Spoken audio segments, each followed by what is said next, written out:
Christmas tree. Vlogmas. Yes, yes, yes. Just see those sleigh bells jingling, ring, tingle, tingle. I'm on to lovely weather for a sleigh ride together with you. Hi guys, it's Naya. Welcome and welcome back to my channel. So today I will be trying to do braids on myself. I just want to tell you guys, this is my first time ever trying to feed in hair, trying to do any type of braids besides meeks on my head. Okay, so if I can do it, I know that you guys can too. So first we're going to start off with parting our hair into 3 parts.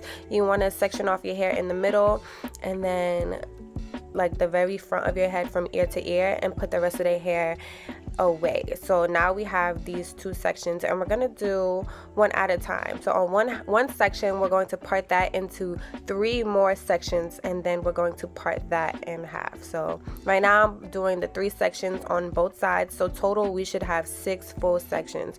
Right now, before I start anything, I like to see how my baby hairs look with my hair, so I'm going to do that. I love my baby hairs extra. This is optional.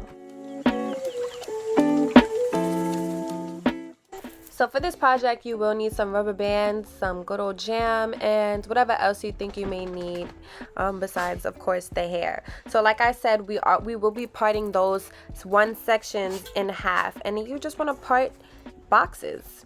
And you have to do one at a time. So we're going to do this first box, and you have to do one at a time because you need to keep it open so that you can connect them. So I'm doing this first box right here, and then I'm going to do one at the top. Try to make sure not to do these so tight because either the rubber band can pop or your hair can pull, and you don't want either one. So like I said, I'm going to do the one at the top, and then after I do the one at the top, I will connect it to the following part.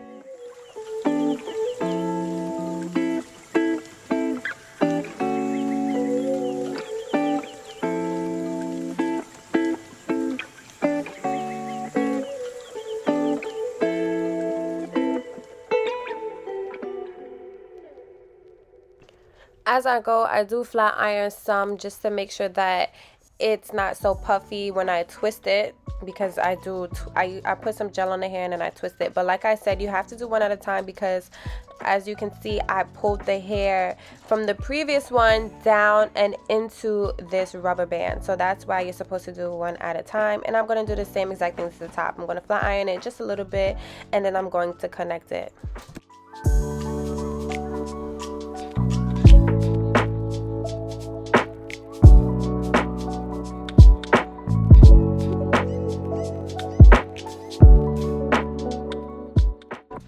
This is my first time, and if it's your first time, it's okay if it's not perfect, you know, but I'm not really a perfectionist, so if it looks good enough, then I'll be okay. But literally, we want to do the same exact thing to the following parts. You're going to split it in half, create those boxes one at a time, and then when you do get a rubber band around at least 2, you want to drag it up or down and connect it to the next box.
These knotless braids are going terrible.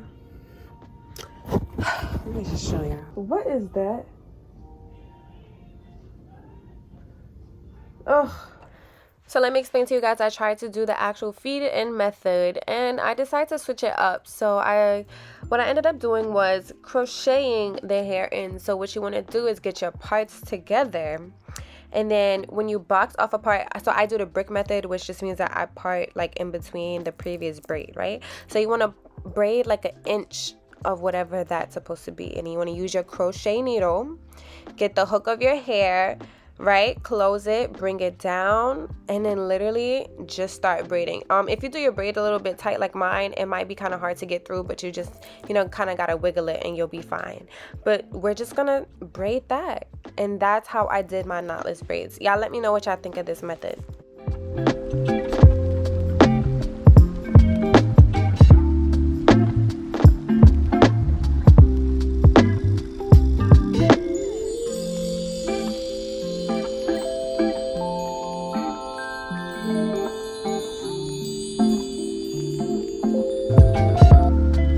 So the way that I started to feed in my hair was I would grab it and then I would continue braiding, and then I would just pull whatever piece I had up down. But eventually you will see that I started to add it a different way because, I don't know what was going on. Like I said, I've never done this a day in my entire life. So this is how it was looking. But the good thing is from far away, you can't tell. So, that's all that matters.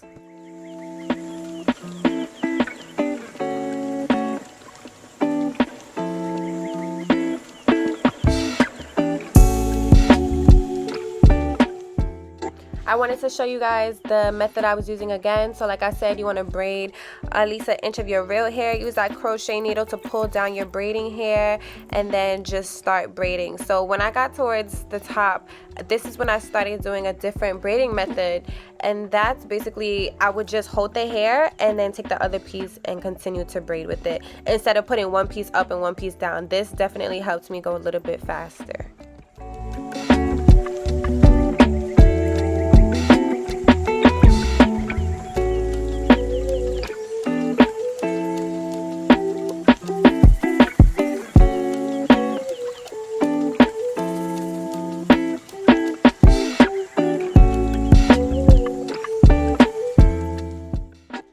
The way that I closed up the crosses in the front, where I just took both pieces from both ends of the rubber band and I just braided that together.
So using any mousse, I'm just going to put some in the palm of my hand and then put it on the ends of my braids. I don't put it on the top of my hair because I'm scared that the water in the mousse is going to make it curly. So I'm just going to put that on the ends of my braids. And on the top, I am going to be using Got To Be spray.